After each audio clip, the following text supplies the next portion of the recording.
ગુજરાતી હું છું આપની સાથે દીપા શર્મા। અમદાવાદથી સમાચાર પ્રાપ્ત થઈ રહ્યા છે। અસામાજિક તત્વો સામે પોલીસ લાચાર બની છે। અસામાજિક તત્વોની વધુ એક વખત ગુંડાગર્દી સામે આવી। કડક કાર્યવાહીના બદલે પોલીસકર્મી પોલીસ વાન લઈને રવાના થયા। પોલીસ વાનમાં બેઠેલા પોલીસકર્મી સાથે ગેરવર્તણૂકનો વિડીયો વાયરલ થયો। વિડીયો નરોડા પાટિયા વિસ્તારનો હોવાની ચર્ચા છે। પોલીસ સામે અસામાજિક તત્વોની ખુલ્લી દાદાગીરી, પોલીસના ખૌફ અને કાયદો વ્યવસ્થાને લઈ સવાલ ઉઠ્યા છે। સમગ્ર મામલે નરોડા પોલીસે વધુ તપાસ હાથ ધરી છે। સંવાદદાતા ઋત્વિજ જોડાઈ ગયા છે વધુ જાણકારી સાથે। ઋત્વિજ, અસામાજિક તત્વોને જોઈને પોલીસ વાન લઈને જતી રહી છે, શું જાણકારી?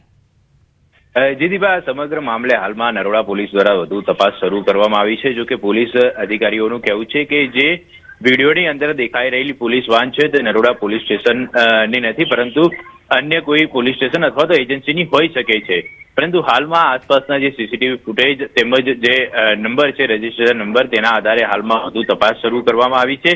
તો બીજી તરફ આ જે વિડીયોની અંદર દેખાઈ રહેલા જે અસામાજિક તત્વો છે કે જે પોલીસ સાથે ગેરવર્તણૂક કરી રહ્યા છે તે કોણ છે તેને લઈને પણ તપાસ શરૂ કરવામાં આવી છે। એટલે પોલીસે આ જે વિડીયોના આધારે તો વધુ તપાસ શરૂ કરી છે, પરંતુ જે જગ્યાનો બનાવ છે તે બનાવ સ્થળની આસપાસના જે સીસીટીવી ફૂટેજ છે તે પણ હાલમાં એકત્રિત કરવાની વધુ તજવીજ છે તે શરૂ કરવામાં આવી છે। પરંતુ એક ખૂબ જ ગંભીર બાબત કહી શકાય કે જે પોલીસ છે લોકોની રક્ષા માટે હોય છે અને જે સમગ્ર શહેરની જવાબદારી, સમગ્ર શહેરમાં કાયદો અને વ્યવસ્થાની પરિસ્થિતિ હોય, સુરક્ષાનો સવાલ હોય, તમામ જવાબદારી છે તે પોલીસના સિર પર રહેલી છે। અને એ જ પોલીસ આજે આવા જે અસામાજિક તત્વો છે તેમની સાથે ગેરવર્તણૂક કરી રહ્યા છે તેઓની સામે કડક કાર્યવાહી કરવાના બદલે ત્યાંથી રવાના થઈ જાય છે। જો જે તે સમયે જ પોલીસ દ્વારા કડક કાર્યવાહી કરી હોત, એક દાખલારૂપ કાર્યવાહી કરી હોત, તો આવનારા સમયની અંદર આ પ્રકારની ગેરવર્તણૂક કરતા અન્ય કોઈ વ્યક્તિ 100% વિચાર કરે છે। બિલકુલ, આભાર ઋત્વિજ જાણકારી આપવા માટે।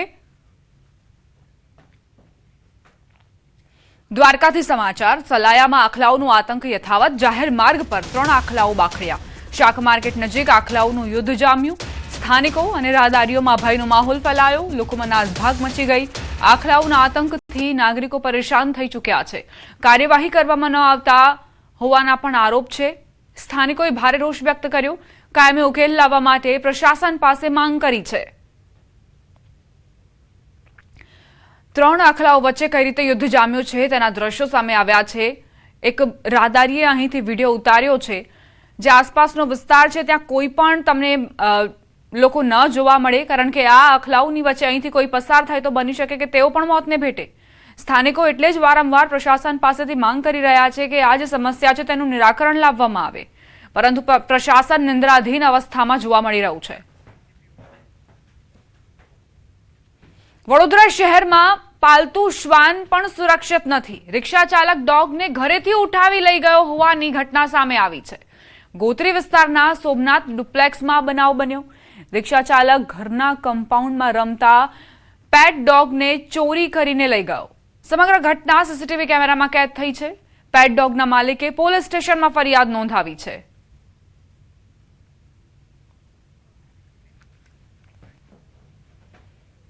ભરૂચના ઝઘડિયાના તલોદરા ગામે દીપડાનો આતંક જોવા મળ્યો છે। ફાર્મ હાઉસમાં ઘૂસી પાલતુ શ્વાનનો શિકાર કર્યો। દીપડાના આતંકથી ગ્રામજનોમાં ભારે ડરનો માહોલ છે। ગામમાં આવેલા ફાર્મ હાઉસ ખાતે દીપડો ઘૂસી આવ્યો હતો અને પાલતુ શ્વાનનો શિકાર કર્યો હતો। રાત્રિના સમયે દીપડો ફાર્મમાં ઘૂસ્યો હોવાના સીસીટીવી પણ સામે આવ્યા।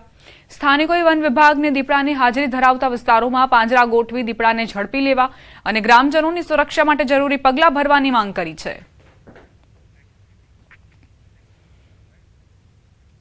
સમાચાર અમદાવાદથી પ્રાપ્ત થઈ રહ્યા છે। વસ્તી ગણતરીની કામગીરીથી શિક્ષકોને હાલાકી। શાળાના સમય બાદ વસ્તી ગણતરીની કામગીરીના પરિપત્રથી નારાજગી વ્યક્ત થઈ રહી છે। શિક્ષિકાઓએ ડીઈઓનો પરિપત્ર સામે નારાજગી વ્યક્ત કરી છે। સ્કૂલ બાદ ઘરની જવાબદારી હોવાથી શિક્ષિકાઓને મુશ્કેલી પડી રહી છે। વસ્તી ગણતરીની કામગીરીમાં પડતી મુશ્કેલીઓ મામલે શૈક્ષિક મહાસંઘે અવાજ ઉઠાવ્યો છે। રાષ્ટ્રીય કામગીરી માત્ર શિક્ષકોની જ નહીં, અધિકારીઓની પણ છે। કામગીરી સુગમતાથી પૂર્ણ થાય તે માટે યોગ્ય આયોજન કરવા શૈક્ષિક મહાસંઘે અપીલ કરી છે।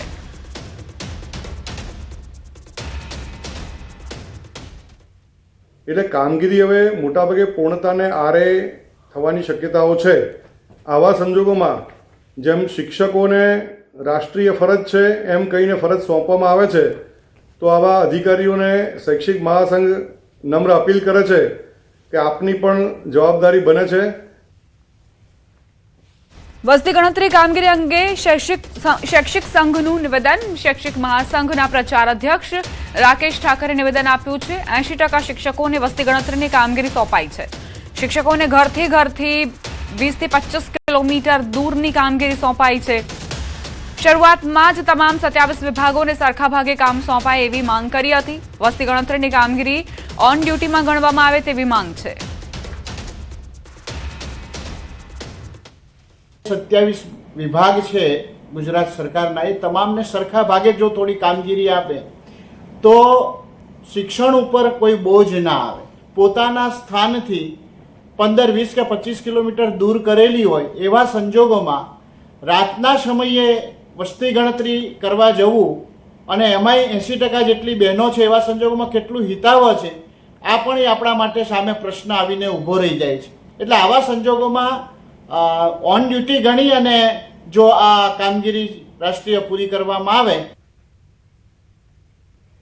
અરવલ્લીથી સમાચાર. પ્રેમ લગ્નની અદાવત રાખી દુકાન સળગાવી દેવાઈ. ધનસુરાના બુટાલ ગામે ઘટના બની. એક જ સમાજના યુવક યુવતી લગ્ન માટે ભાગી ગયા હતા. યુવતીએ નિવેદન આપ્યા છતાં આગ ચાંપી હોવાનો આરોપ છે. દુકાનમાં લાગેલી આગથી માલસામાન બળીને ખાખ થયો. આગ લાગતા મોડાસા ફાયર ટીમને જાણ કરાઈ. ધનસુરા પોલીસ ઘટના સ્થળે પહોંચી અને તપાસમાં જોડાઈ. સમગ્ર મામલે પોલીસે વધુ તપાસ હાથ ધરી છે.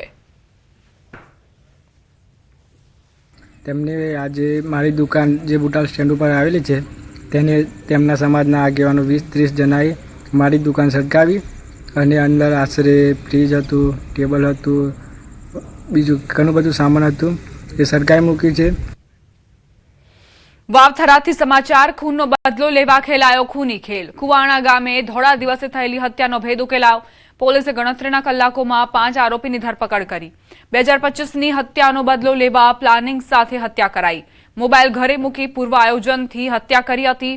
પાન પાર્લર નજીક ફિલ્મી ઢબે કરવામાં આવી હતી હત્યા. પિસ્ટલ ફાયરિંગ બાદ તીક્ષ્ણ હથિયારોથી જીવલેણ હુમલો કર્યો હતો. પોલીસે 10 થી વધુ ટીમોની ટીમ બનાવીને તપાસ શરૂ કરી છે. લગભગ 2-1 મહિનાથી આ લોકો પૂર્વ તૈયારી કરેલ હોવાનું પ્રાથમિક વિગતે જાણવા મળેલ છે અને હત્યાનું મુખ્ય કારણ કે જે આ મરણ જનાર વ્યક્તિ છે એ અગાઉ પોતે હત્યાના ગુનામાં સંડોવાયેલ હોય અને એ દાજ રાખી અને આ ગુનાને અંજામ આપેલ હોવાનું પ્રાથમિક દ્રષ્ટિએ જણાઈ આવેલ છે. અંબાજીથી સમાચાર. ભત્રીજાની હત્યા કરનારો હત્યારો કાકો ઝડપાયો. હળાદના ચકચારી કરણ તરાલ હત્યા કેસનો ભેદ ઉકેલાયો. કાકાએ બેટના ફટકા મારીને ભત્રીજાની હત્યા કરી હતી. સોશિયલ મીડિયામાં હત્યાનો લાઈવ વિડીયો વાયરલ થયો હતો. જમીન વિવાદના મંદુખમાં કાકાએ લોહિયાળ ખેલ ખેલ્યો હતો. પોલીસે અલગ અલગ ટીમો બનાવી આરોપી નોપા તરાલની ધરપકડ કરી છે. પકડાયેલા આરોપી કાકા પર 1987માં પણ ડબલ મર્ડરનો ગુનો નોંધાયેલો છે.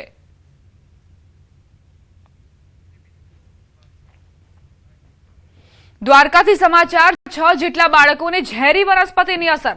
કૃષ્ણગઢ ગામે રમતા રમતા બાળકોએ ઝેરી બી આરોગ્યા હતા.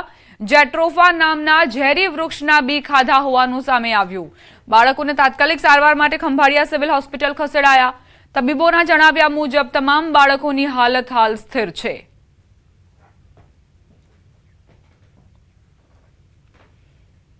અમદાવાદનું કુખ્યાત મોન્ટુ નામદાર ફરી પોલીસ અકંજામાં. અમદાવાદ ખેડા પોલીસે મોન્ટુ નામદારની ધરપકડ કરી. પોલીસે મોન્ટુ નામદારના પેરોલ રદ કર્યા. ધરપકડની કાર્યવાહી બાદ આરોપીને વડોદરા લાવવામાં આવ્યો. ફ્રેક્ચર થવાના કારણે મોન્ટુ નામદાર સારવાર હેઠળ છે. એસએસજી હોસ્પિટલના પ્રિઝનર વોર્ડમાં પોલીસ પહેરો ગોઠવાયો.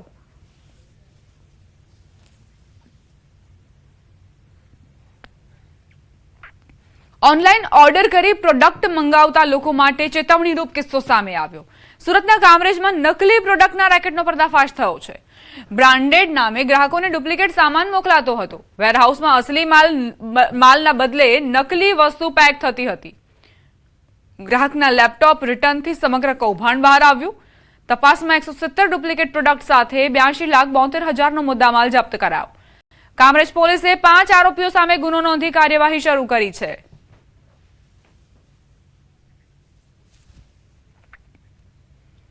સમાચાર સુરતથી સરકારી શાળામાં 6.99 કરોડની છેતરપિંડી.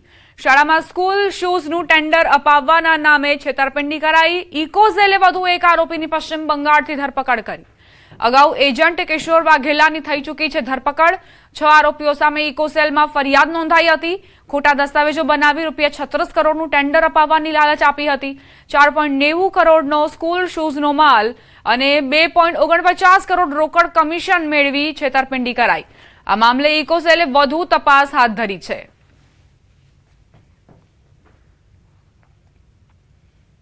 સમાચાર અરવલ્લીથી પ્રાપ્ત થઈ રહ્યા છે. કોમ્પ્લેક્સની પેરાફિટ ધરાશાયી થઈ. મોડાસા 4 રસ્તા પાસે ઘટના બની. 10 દુકાનો આગળની પેરાફિટ તૂટતા એક વ્યક્તિ ઘાયલ થયો. કોમ્પ્લેક્સ જર્જરિત હોવા છતાં અનેક દુકાનો અહીં કાર્યરત છે. ક્યારે સમારકામ કરવામાં આવશે તે હજુ પણ સ્પષ્ટ નથી.